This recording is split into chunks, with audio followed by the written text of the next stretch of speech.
નમસ્કાર દર્શક મિત્રો, લોકશાહી શાસન વ્યવસ્થામાં પ્રજાના પ્રતિનિધિ તરીકે ચૂંટાઈને આવેલા ધારાસભ્યશ્રીઓ વિધાનસભા ગૃહમાં લોક પ્રશ્નોને વાચા આપે છે અને આ રીતે રાજ્યના વિકાસ માટે નીતિ ઘડાય છે, નિર્ણયો લેવાય છે અને પ્રજાના પ્રશ્નોનું સુખદ નિરાકરણ પણ આવે છે। દર્શક મિત્રો, 15મી ગુજરાત વિધાનસભાના ચોથા સત્રમાં આજના દિવસે હાથ ધરાયેલ મહત્વની કાર્યવાહીના સંકલિત અંશો લઈને અમે ઉપસ્થિત થયા છીએ લોકશાહીના ધબકારા કાર્યક્રમમાં। તો આવો નિહાળીએ લોકશાહીના ધબકારા।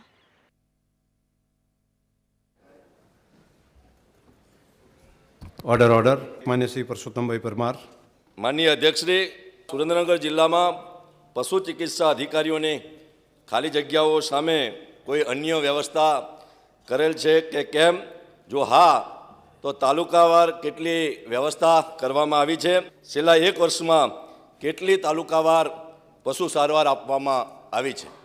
માનનીય અધ્યક્ષશ્રી, લગભગ 16 જેટલી ખાલી જગ્યાઓ છે અને માનનીય અધ્યક્ષશ્રી એમાં 130 જેટલી જગ્યાઓને જાહેર સેવા આયોગના માધ્યમથી કાર્યવાહી ચાલીને ટૂંક સમયમાં પરિપૂર્ણ થાય તો અમે ભરવાના છે અને એના માટે એમને વૈકલ્પિક વ્યવસ્થા જે કહી છે માનનીય અધ્યક્ષશ્રી, એના પશુ ચિકિત્સા અધિકારીઓની ખાલી જગ્યાના ભોગે સુરેન્દ્રનગર જિલ્લાના પશુપાલકો પશુ સારવારની સેવા વંચિત ન રહી જાય તેનો રાજ્ય સરકાર દ્વારા પૂરતો ખ્યાલ રાખીને અન્ય વ્યવસ્થા ઊભી કરવામાં આવેલ છે। સુરેન્દ્રનગર જિલ્લાના પશુપાલકોના પશુઓ સારવારની વંચિત ના રહે તે માટે વર્ષ માનનીય અધ્યક્ષશ્રી 2021થી વર્ષ 21-22 સુધીમાં તબક્કાવાર કુલ 20 ફરતા પશુ દવાખાના GVK MRI મારફતે કાર્યરત કરેલા છે।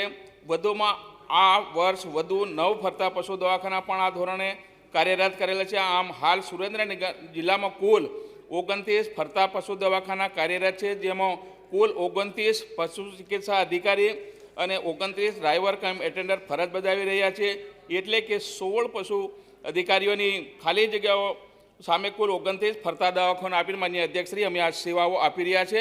અને માનનીય અધ્યક્ષશ્રી એમને જે વાત કરી છે કેવી રીતે વ્યવસ્થા કરવામાં સાહેબ, વઢવાણ તાલુકાની અંદર 4-10 ગામ દીઠ ફરતું દવાખાનું, થાનગઢ તાલુકામાં 1-10 ગામ દીઠ ફરતું દવાખાનું, સાયલાની અંદર 4-10 ગામ દીઠ 1 ફરતું દવાખાનું, મૂળી તાલુકામાં 3 ગામ દીઠ 1 ફરતું દવાખાનું, લીંબડી તાલુકામાં 2-10 ગામ દીઠ ફરતું દવાખાનું, લખતર તાલુકામાં 2-10 ગામ દીઠ ફરતું દવાખાનું, ધાંગધ્રા તાલુકામાં 3-10 ગામ દીઠ ફરતું દવાખાનું, પારડી દાસતાળા તાલુકામાં 4-10 ગામ દીઠ ફરતું દવાખાનું, ચુડા તાલુકામાં 2-10 ગામ દીઠ ફરતું દવાખાનું, ચોટીલા તાલુકામાં 10 ગામનું ફરતું દવાખાનું। માન્ય અધ્યક્ષશ્રી, આ વ્યવસ્થા મારફતે છેલ્લા 1 વર્ષમાં તાલુકાવાર આપેલ જે પશુ સારવાર અંગે જણાવો તો વઢવાણ તાલુકામાં 9068 પશુઓને સારવાર આપી છે અને થાનગઢ તાલુકામાં 2755 પશુઓને સારવાર આપી છે, સાયલામાં 5593 પશુ સારવારો આપવામાં આવી છે અને મૂળી તાલુકામાં 7263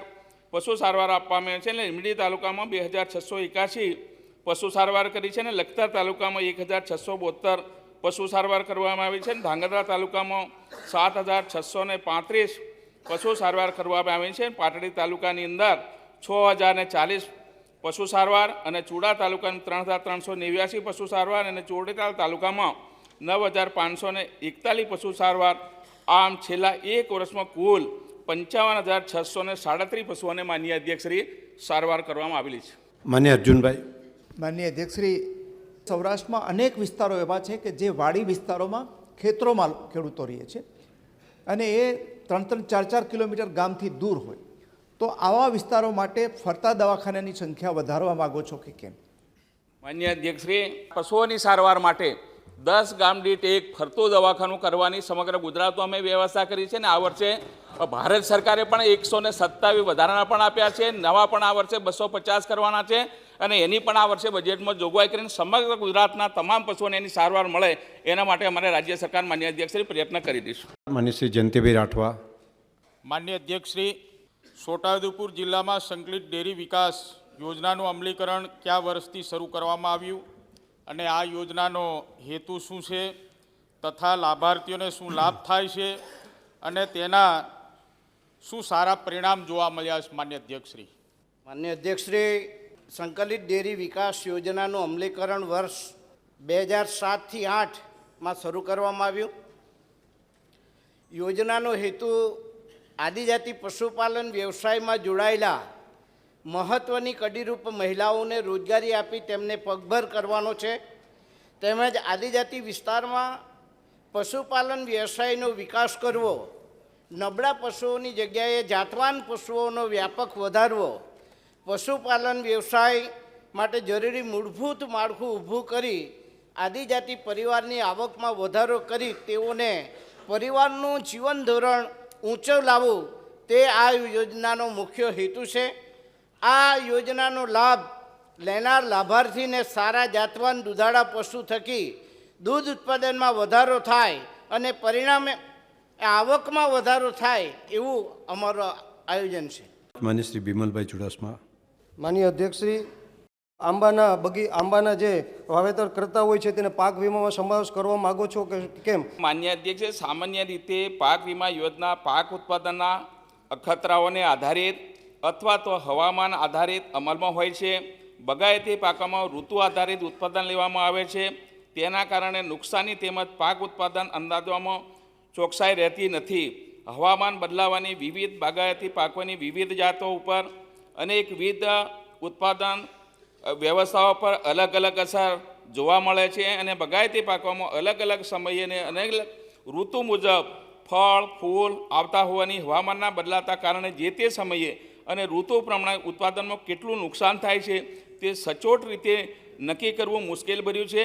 આથી વીમા હેઠળ આવરી લેનાર જોખમ સામે નુકસાની સામે વળતર આપવાની પારદર્શક પ્રક્રિયા જાળવવા ખૂબ મુશ્કેલી ભારી છે. આ સંજોગોમાં બગાયતી પાકોના વીમાના વિકલ્પ તરીકે માન્ય અધ્યક્ષશ્રી, સરકાર જ્યારે ખેડૂતોને પાક નુકસાન થાય છે ત્યારે ખાસ કૃષિ રાહત પેકેજ જાહેર કરીને ખેડૂતોને બગાયતી પાકની અંદર વળતર આપીએ છીએ. અને આમ બગાયતી પાકો માટે પાક વીમો આમાંથી નથી, પરંતુ સરકાર ખેડૂતોની કુદરતી આફતોમાં પડખેરી આની અંદર સાહેબ અમે મદદ કરીએ છીએ અને આગામી જે કુદરતી આફતો આવી અમે સહાય પણ ચૂકવી છે. માન્ય કિરીટભાઈ પટેલ. માન્ય અધ્યક્ષે, રાજ્યની અંદર ટેટ અને ટાટ પાસ થયેલા ઉમેદવારોની ભરતી કરવા માગો છો કે નહીં? માન્ય અધ્યક્ષશ્રી, આપણે જે પરીક્ષાઓ લીધી ટેટ ટાટની અને એ પ્રમાણે જગ્યાઓ પ્રમાણે આપણે મિત્રો ભરતી કરીએ છીએ અને એમાં આપણા જે ટેટ પરીક્ષાનું વર્ષ મારે એમને આપવું પડશે. શિક્ષક યોગ્યતા કસોટી ટેટ 1 અને ટેટ 2 અત્યાર સુધી આપણે જે પરીક્ષાઓ યોજાઈ છે એમાં ટેટ 1 પરીક્ષાનું વર્ષ 2012 4029 વિદ્યાર્થી માન્ય અધ્યક્ષશ્રી પાસ થયા. એમાંથી આપણે જે ભરતી કરી 1951. 14માં આપણે પરીક્ષા લીધી, એમાં 10,815 વિદ્યાર્થીઓ જે ઉત્તીર્ણ થયા. એમાંથી આપણે 1997 મિત્રોની આપણે વિદ્યાશાખમાં મિત્રો ભરતી કરેલ છે. સાથે 2015માં આપણે એક્ઝામ લીધી, એમાં 15,441 વિદ્યાર્થીઓ ઉત્તીર્ણ થયા. એમાંથી આપણે 1,469 વિદ્યાર્થીઓને આપણે વિદ્યાશાખ તરીકે નોકરી આપી છે. સાથે સાથે 2018માં માન્ય અધ્યક્ષે આપણે એક્ઝામ લીધી, એમાં 6,341 વિદ્યાર્થીઓ ઉત્તીર્ણ થયા. એમાંથી 2,492 વિદ્યાર્થીને આપણે નોકરી મિત્રો આપી છે. અને સાથે સાથે 2023માં 2,769 જે ટેટ 1 જે પાસ થયા છે એની ભરતી પ્રક્રિયા અત્યારે હાલમાં ચાલુ છે. એમ કુલ માન્ય અધ્યક્ષશ્રી 29,395 વિદ્યાર્થીઓ પાસ થયા. એમાંથી 7,889 આપણે વિદ્યાર્થીઓને નોકરી આપી છે. મેરિટ આધારિત આપણે આપી છે અને મેરિટ પ્રમાણે આપણે યુવાનોને ન્યાય આપીએ છીએ મિત્રો. એટલે મેરિટ જેનું છે એને જ મિત્રો નોકરી મળે છે. સાથે સાથે માન્ય અધ્યક્ષશ્રી ટેટ 2ની મારે વાત કરવી છે. ટેટ 2નું પરીક્ષાનું વર્ષ આપણે 2011માં આપણે એક્ઝામ લીધી, એમાં 36,126 વિદ્યાર્થી પાસ થયા. એમાંથી આપણે જે નોકરી આપી છે 11,689. 2012માં આપણે એક્ઝામ લીધી ટેટ 2ની, એમાં 6,137 વિદ્યાર્થી ઉત્તીર્ણ થયા. એમાંથી આપણે નોકરી આપી છે 7,198. અને સાથે સાથે માન્ય અધ્યક્ષશ્રી 2013માં આપણે એક્ઝામ લીધી અને એમાં આપણે 44,804 વિદ્યાર્થી ટેટ 2માં પાસ થયા. એમાંથી 4,649 વિદ્યાર્થીઓને આપણે નોકરી મિત્રો આપી છે. 2014માં 21,158 જે પાસ થયા વિદ્યાર્થીઓ, એમાંથી 3,428 વિદ્યાર્થીઓને આપણે વિદ્યાશાખમાં નોકરી આપી છે અપર પ્રાથમિકમાં. 2015માં 39,526 વિદ્યાર્થી પાસ થયા, એમાંથી આપણે 7,160ને માન્ય નોકરી આપી છે. 2017માં 50,755 વિદ્યાર્થીઓ ઉત્તીર્ણ થયા માન્ય અધ્યક્ષશ્રી. એમાંથી 6,838 આપણે વિદ્યાશાખની માન્ય અધ્યક્ષશ્રી ભરતી કરી છે.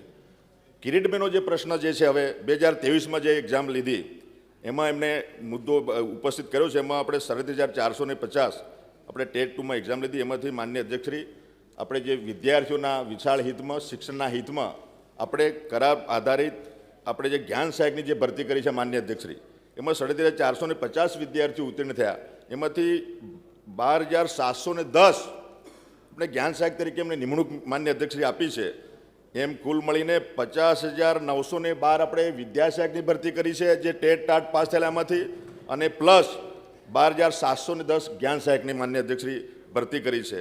સાથે સાથે એમને ટેટ ટાટ અને ટેટ 1, ટેટ 2 ને ટાટની પણ વાત કરી. તો સરકારી અને બિન સરકારી ત્રણની જ વાત કરી છે ખાલી. એમાં 3 સર ટાટ છે માધ્યમિકમાં આવી જાય છે.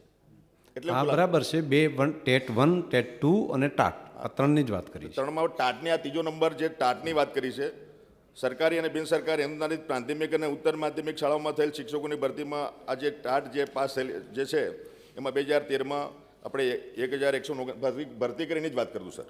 1,129ની ભરતી કરી. 2014માં 742, 2016માં 4,063, 2017માં 1,111, 2019માં 1,838, 2021માં 5,946, એમ કરીને કુલ 15,229.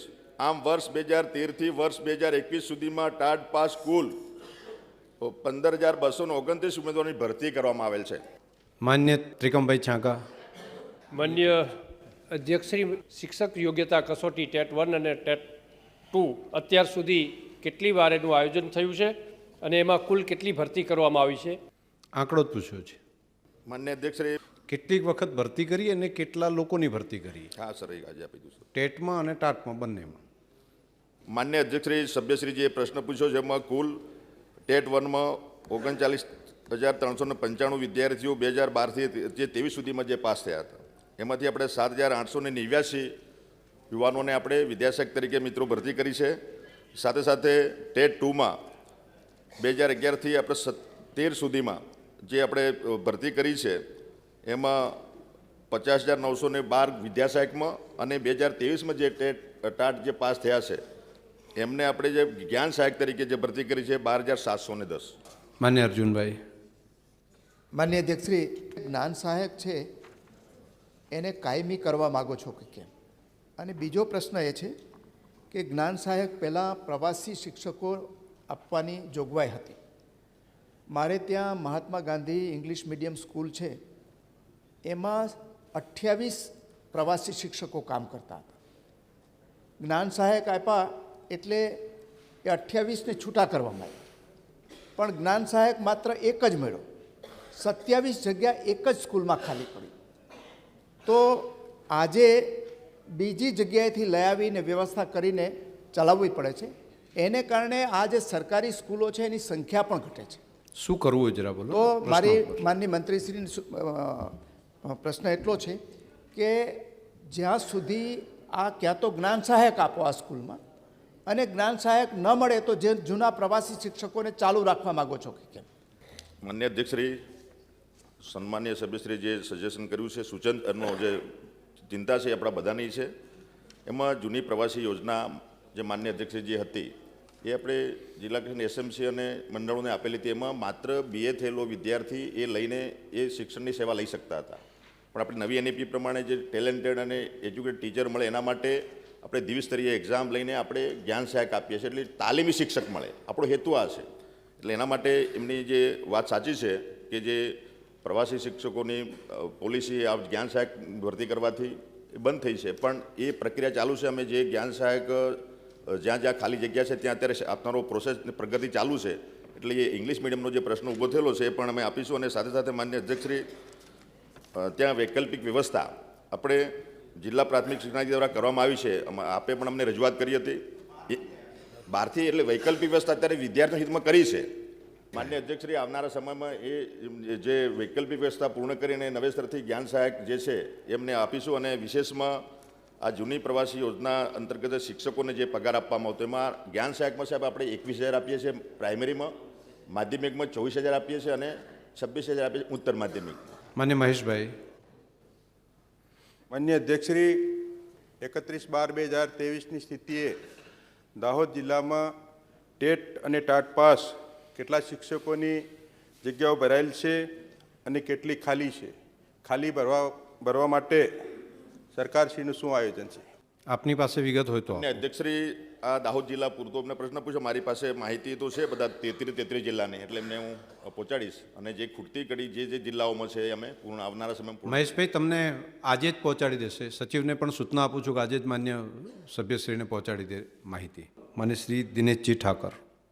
માન્ય અધ્યક્ષશ્રી, આણંદ કૃષિ યુનિવર્સિટીમાં 29/1/2024, જૂનાગઢ કૃષિ યુનિવર્સિટીમાં 1/2/2024, દાંતીવાડા કૃષિ યુનિવર્સિટી અને ગુજરાત નેચરલ ફાર્મિંગ સાયન્સ યુનિવર્સિટીમાં 9/2/2024 લોકપાલની નિમણૂક થઈ છે, તો ત્યાં સુધી નિમણૂક ન થવાના કારણો શા છે?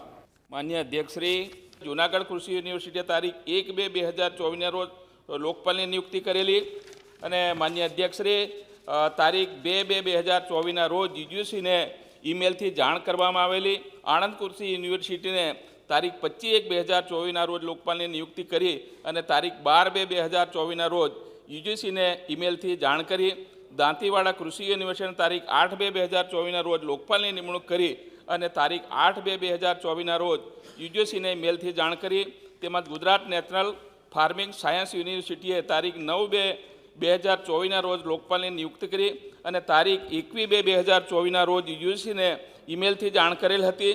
નવસારી યુનિવર્સિટીનું નામ ડિફોલ્ટ યાદીમાં નામ ન હતું, એના સાહેબ વિલંબ થવાના જે કારણો છે એમાં મારે સભ્યશ્રીને જણાવવાનું કે રાજ્યની 4 યુનિવર્સિટીઓ અને નેચરલ ફાર્મિંગ સાયન્સ યુનિવર્સિટીમાં લોકપાલની નિમણૂક કરવામાં આવેલ હતી, પણ યુનિવર્સિટી ગ્રાન્ટ કમિશનના સૂચન મુજબ જે તે અંગેની જાણ યુનિવર્સિટી ગ્રાન્ટ કમિશન યુજીસીને કરી દીધેલ.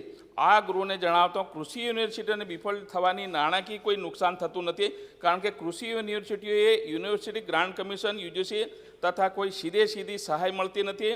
રાજ્ય સરકાર અને ભારતીય કૃષિ અનુસંધાન પરિષદ ICCR દ્વારા એની માન્ય અધ્યક્ષશ્રી સહાય મળે છે. એટલે રાજ્યની કૃષિ યુનિવર્સિટીને વિદ્યાર્થીઓને આપવામાં આવતી ડિગ્રી યુજીસીની માન્યતા એક્રેડિટેશન લેવાની રહેતી નથી. પરંતુ આ લોકપાલની નિમણૂક પૂરતો પ્રશ્ન માન્ય મંત્રીશ્રી છે સાહેબ, એની જે જ્યારે અમને સાહેબ આ જાણ કરી અને તાત્કાલિક અસરથી એના માટેની અમે કાર્યવાહી કરીને આની ભરતી રેગ્યુલર જે નિયમો છે નિયમો અનુસાર માન્ય અધ્યક્ષશ્રી કરવામાં આવેલ છે. માન્ય શ્રી મોહનભાઈ કોકણી. માન્ય અધ્યક્ષશ્રી, કૃષિ વૈવિધ્યકરણ યોજના શું છે અને તાપી જિલ્લામાં કૃષિ વૈવિધ્યકરણ યોજના અમલમાં છે કે કેમ, અને જો હા હોય તો 2 વર્ષમાં તાપી જિલ્લામાં કેટલા લાભાર્થીઓને લાભ આપવામાં આવેલ છે? માન્ય અધ્યક્ષશ્રી, કૃષિ વૈવિધ્યકરણ યોજના હેઠળ આદિજાતિ વિકાસ વિભાગની VKY 19 યોજના અંતર્ગત રાજ્ય સરકાર દ્વારા ચાલુ બાબત તરીકે દર વર્ષે ગ્રાન્ટ ફાળવવામાં આવે છે. આ ઉપરાંત ભારત સરકાર શ્રી દ્વારા આર્ટિકલ 275/1 જેવી યોજના હેઠળ પણ ગ્રાન્ટ ફાળવવામાં આવે છે તથા આ યોજના હેઠળ આજ દિન સુધીમાં રૂપિયા 347 કરોડ 72 લાખ કુલ ખર્ચ 13,31,784 આદિજાતિ ખેડૂતોને લાભ આપવામાં આવે છે. શ્રીમતી રીટાબેન પટેલ. માન્ય અધ્યક્ષશ્રી, રાજ્યની બિન સરકારી અને બિન અનુદાનિત શાળાની અંદર વર્ગખંડ વધારવા હોય તો એની મંજૂરીની શી પ્રક્રિયા છે અને આ મંજૂરી મેળવવાના ધોરણો શું છે? માનનીય અધ્યક્ષ મહોદય, બિન સરકારી બિન અનુદાનિત શાળાઓ ગુજરાત માધ્યમિક શિક્ષણ બોર્ડ દ્વારા વર્ગ વધારવાની મંજૂરી પ્રક્રિયા ઓનલાઈન સંપૂર્ણપણે છે. આ દરખાસ્ત મેળવ્યા મંજૂર ના મંજૂરનો નિર્ણય પણ શાળાને ઈમેલ દ્વારા ઓનલાઈન માધ્યમથી જાણ કરવામાં આવે છે. જે શાળાનો વર્ગ વધારવા ઈચ્છતી હોય તે શાળા બોર્ડની વેબસાઇટ પર પણ ઓનલાઈન અરજી કરી વર્ગ વધારવા માટેની કરી શકે છે. એમના ધારાધોરણ સરકારી બિન અનુદાનિત શાળા વર્ગ વધારવા મંજૂર કરવા માટેના ધોરણો માન્ય અધ્યક્ષ મહોદય, બિન સરકારી બિન અનુદાનિત માધ્યમિક શાળા વર્ગ વધારવાની મંજૂરી રાજ્યના ગુજરાત રાજ્યના માધ્યમિક અને ઉચ્ચ માધ્યમિક શિક્ષણ વિનિમય 1974 વિનિમય ક્રમાંક 10 મુજબ બિન સરકારી બિન અનુદાનિત શાળા વર્ગ વધારવાની અરજી કરી શકે છે. વર્ગનું સંચાલન કરવા માટે શાળાઓએ ક્લાસરૂમ, પ્રયોગશાળા, ગ્રંથાલય, ફર્નિચર, સાધન સામગ્રી વધારા વર્ગ મંજૂર માટેની પૂરતી સગવડતા હોવી જોઈએ. બિન સરકારી અનુદાનિત માધ્યમિક શાળા 6 થી વધુ વર્ગ આપણે મંજૂર કરી શકતા નથી. 6 થી વધુ વર્ગની મંજૂરી માટે સરકારના શિક્ષણ વિભાગમાં જાણ કરવી પડતી હોય છે. માન્ય શ્રી ફતેહસિંહભાઈ ચૌહાણ. માન્ય અધ્યક્ષ, રાજ્યના ખેડૂતોને વીજ બિલમાં કયા કયા પ્રકારની કેટલી સહાય કરવામાં આવે છે? માન્ય અધ્યક્ષ શ્રી, ખેડૂત એ જગતનો તાત છે. ખેડૂત ખેતરમાં રાત દિવસ મજૂરી કરી વિવિધ ખેત પેદાશો દ્વારા સમાજની જરૂરિયાતો પૂરી પાડે છે. ખેડૂતને તેની ખેત પેદાશની પડતર કિંમત નીચી આવે, જેને કારણે ખેડૂતને તેની વિવિધ ખેત પેદાશોનું યોગ્ય વળતર મળે, તેમજ પરોક્ષ રીતે ખેત પેદાશો આધારિત ચીજ વસ્તુઓની કિંમતનો દર પણ સામાન્ય વ્યક્તિને પોસાય જળવાઈ રહે, એ માટે ખેડૂતોને તેમજ સામાન્ય વ્યક્તિના વિશાળ હિતમાં ખેડૂતોને વીજ બિલમાં નીચે મુજબની રાહતો આપવામાં આવે છે. રાજ્યમાં ખેડૂતો માટે 2 પ્રકારના વીજ દર છે. એક હોર્સ પાવર આધારિત અને મીટર આધારિત. હોર્સ પાવર આધારિત વીજ બિલ ભરતા ખેડૂતો માટે ગુજરાત વીજ નિયમન આયોગ દ્વારા જાહેર કરેલ વીજ દર ₹2400 પ્રતિ હોર્સ પાવર પ્રતિ વર્ષ છે, પરંતુ તેમાં ખેડૂતોને રાહત આપવામાં આવેલ છે, જે મુજબ આયોગે નક્કી કરેલા 2400 પ્રતિ હોર્સ પાવર પ્રતિ વર્ષના દરને બદલે ખેડૂતોએ ફક્ત 665 પ્રતિ હોર્સ પાવર પ્રતિ વર્ષના દરથી વીજ બિલ ભરવાનું રહે છે. તેમજ વીજ દરના તફાવતની રકમ 1735 પ્રતિ હોર્સ પાવર પ્રતિ વર્ષ ખેડૂતો વતી રાજ્ય સરકાર સબસિડી સ્વરૂપે ગુજરાત ઉર્જા વિકાસ નિગમને ચૂકવી આપે છે. માન્ય અધ્યક્ષ શ્રી, વીજ ઉત્પાદન ખર્ચમાં વધારાના કારણે વીજ કંપનીઓ થતા ખર્ચોનો પહોંચી વળવા માટે વીજ ગ્રાહકો પાસેથી ગુજરાત વીજ નિયમન આયોગ ફોર્મ્યુલા મુજબ વીજ બિલમાં ફ્યુઅલ સરચાર્જની રકમ વીજ ગ્રાહકે ભરવાની થતી હોય છે, પરંતુ રાજ્યના ખેડૂતોને ફ્યુઅલ સરચાર્જ ભરપાઈ કરવામાંથી રાજ્ય સરકાર દ્વારા મુક્તિ આપવામાં આવેલ છે. પૂરેપૂરી રકમ રાજ્ય સરકાર ખેડૂતો વતી સબસિડી સ્વરૂપે ગુજરાત ઉર્જા વિકાસ નિગમ લિમિટેડને ચૂકવે છે. માન્ય અધ્યક્ષ શ્રી, ખેડૂતોને વીજ બિલમાં ઇલેક્ટ્રિસિટી ડ્યુટી ભરવામાંથી સંપૂર્ણ મુક્તિ આપવામાં આવેલી છે. રાજ્યના ખેડૂતોને વીજ બિલમાં રાહત માટે 2021-22માં ₹6,656 કરોડ અને 2022-23માં ₹8,233 કરોડ એમ કુલ મળી 2 વર્ષમાં ₹14,889 કરોડની સબસિડી આપવામાં આવેલ છે. વર્ષ 2002માં રાજ્યના ખેતીવાડી જોડાણ ધરાવતા ખેડૂતોની સંખ્યા 6 લાખ હતી. તેની સામે માન્ય મંત્રીશ્રી, આપ સ્કોપ ઓપન કરી રહ્યા છો, આખા રાજ્યનો પ્રશ્ન બનાવી રહ્યા છો, પછી આખા રાજ્યનો પ્રશ્ન પૂછશે પંચમહાલ જિલ્લામાંથી. એટલે આપ પંચમહાલ જિલ્લા પૂરતું જ રાખશો તો વધારે સારું રહેશે. આ જે સ્કીમ છે ને, એ તો આખા ગુજરાતમાં લાગુ પડે, તો પછી આખા ગુજરાતના પ્રશ્ન પૂછી શકશે. પ્રશ્નો ગુજરાતના તો હા, એટલે ડેટા હશે તો આપી. ઠીક છે, આપના ધ્યાનમાં રહે એટલા માટે. આમ વર્ષ 2002ની સરખામણીમાં ખેડૂતોને વીજ બિલમાં રાહત આપવા માટે સબસિડીમાં છેલ્લા 2 દાયકામાં લગભગ 5 ગણો વધારો થયેલ છે. તદુપરાંત 2 દાયકામાં ખેડૂતોના વીજ દરમાં કોઈ વધારો કરવામાં આવેલ નથી, જે સરકારની જગતના તાત પ્રત્યે લાગણી દર્શાવે છે. મીટર આધારિત વીજ ભરતા ખેડૂતોને વીજ બિલમાં ભરવાના થતા ફિક્સ ચાર્જનો દર અગાઉ હોર્સ પાવર દીઠ ₹20 હતો. આ દરમાં ઘટાડો કરવામાં આવેલ છે. 7.5 હોર્સ પાવર સુધીના વીજ ભાર માટે પ્રતિ હોર્સ પાવર ફિક્સ ચાર્જ ₹10 કરવામાં આવેલ છે, જ્યારે 7.5 હોર્સ પાવરથી વધુના વીજ ભાર માટે ₹5 પ્રતિ હોર્સ પાવર માસિક ફિક્સ ચાર્જ નક્કી કરવામાં આવેલ છે. આમ મીટર આધારિત વીજ બિલ ભરતા ખેડૂતોને વીજ બિલમાં ભરવાના થતા ફિક્સ ચાર્જમાં 50 થી 75% જેટલો ઘટાડો કરવામાં આવ્યો છે. માન્ય શ્રી વિમલભાઈ ચુડાસમા. માન્ય અધ્યક્ષશ્રી, કે મારો નેવું સોમનાથ વિધાનસભામાં વેરાવળ તાલુકો આવેલો છે, ત્યાંનું બોડાસ ગામ આવેલું છે. ત્યાં કપિલા નદી આવેલી છે અને દર વર્ષે પૂર આવવાના કારણે નદીના બંને કિનારે ખેડૂતોને ખૂબ મોટા પાયે નુકસાન થતું હોય છે. જો એમને નીતિ નિયમ પ્રમાણે જો ખોદકામ માટે મંજૂરી આપવામાં આવે તો નદી પણ ઊંડી ઉતરી જાય અને ખેડૂતોને નુકસાન પણ ન થાય. તો આપના માધ્યમથી હું મંત્રીશ્રીને પૂછવા માગું છું કે આપ એ નદી ઊંડી ઉતારવા માગો છો ક્યારે અને કેટલા સમયમાં?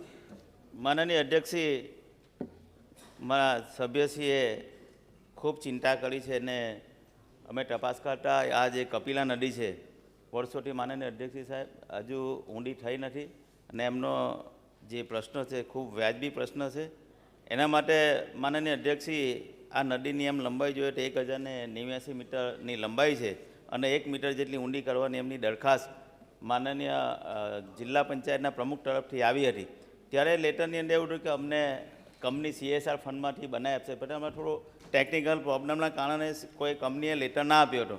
પણ જે સભ્યશ્રીની રજૂઆત છે માનનીય અધ્યક્ષ સાહેબ, નદીનું પાણી બચે, લોકોને મળે, લોકોનું ધોવાણ અટકે, એના માટે સરકાર ખૂબ ચિંતિત છે. પરંતુ માનનીય અધ્યક્ષશ્રી, મારા વિભાગ પાસે દરખાસ્ત અમે મંગાવી લઈશું. તમે રજૂઆત તો કરી જ છે, દરખાસ્ત મંગાવી લો, તાત્કાલિક અમારા વિભાગ તરફથી અમે મંજૂરી આપને આપી દઈશું. એમ છતાં માનનીય અધ્યક્ષશ્રી, ત્યાં આગળ રેતીની જગ્યાએ ત્યાં લાઇમસ્ટોન છે. એટલા માટે માનનીય અધ્યક્ષશ્રી, એક તો પર્યાવરણની મંજૂરી તથા ખાણ ખનિજ વિભાગની પણ મંજૂરી અલગથી લેવાની રહેશે. એટલે તમે આ બધી પ્રોસિજર કરશો તો 100% આપણે ઊંડી કરીશું, જેથી જે સમયે જે ખેડૂતોને નુકસાન થાય છે વારંવાર, ગત વર્ષથી માનનીય અધ્યક્ષશ્રી નુકસાન થયું હતું 23ની અંદર ધોવાથી, તો લગભગ આપણે 73 લાખ જેટલા ખેડૂતોને આપણે 7 જેટલા ગામોમાં ચૂકવા હતા. અને જે ધોવાણની વાત કરે એમાં પણ આપણે સોનાળિયા ગામની અંદર પણ લગભગ આપણે 3.5 લાખ રૂપિયા જેવા ચૂકવા. એટલે એમની રજૂઆત સાચી છે ને તમે આપજો, એટલે આપણે 100% આપણે એને આગળ કાર્યવાહી કરશું. માન્ય શ્રી ભગાભાઈ. માનનીય અધ્યક્ષશ્રી, મારી 2019થી માગણી હતી કે અમારી જે મોટી નદી ત્યાં હેરણ નદી છે, ગીરમાંથી નીકળે છે અને ત્રિવેણીમાં સોમનાથ મુકામે એમનું દરિયામાં ભળે છે.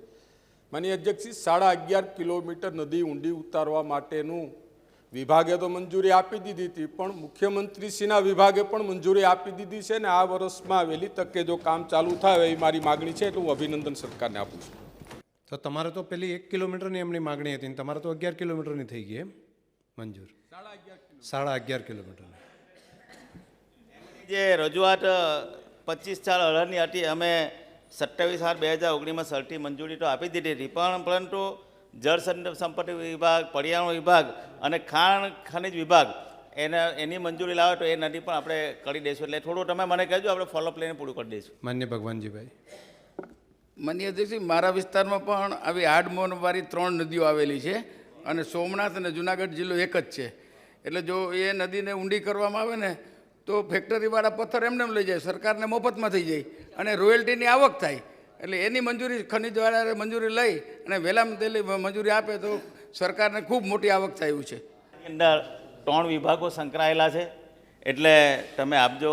એટલે અમે સંકલન કરીને 3 વિભાગ પાસે સંકલન કરીને જ્યાં પણ નદી ઊંડી કરવાની હશે ત્યાં અમે કરવા તૈયાર છે, પણ 3 વિભાગ સંકલન કરીશું. હવે કંઈ પણ હવે નદી ઊંડી કરવી હોય તો એના માટે સરકાર ખૂબ ચિંતિત છે. પ્રકૃતિને નુકસાન ના થાય એ પ્રમાણેનું અને લોકોને ફાયદો થાય એવું હોય તો એના માપદંડો જોઈને કરવું જોઈએ. તો દર્શક મિત્રો, ફરી મળીશું આવતીકાલે. ત્યાં સુધી રજા આપશો. નમસ્કાર.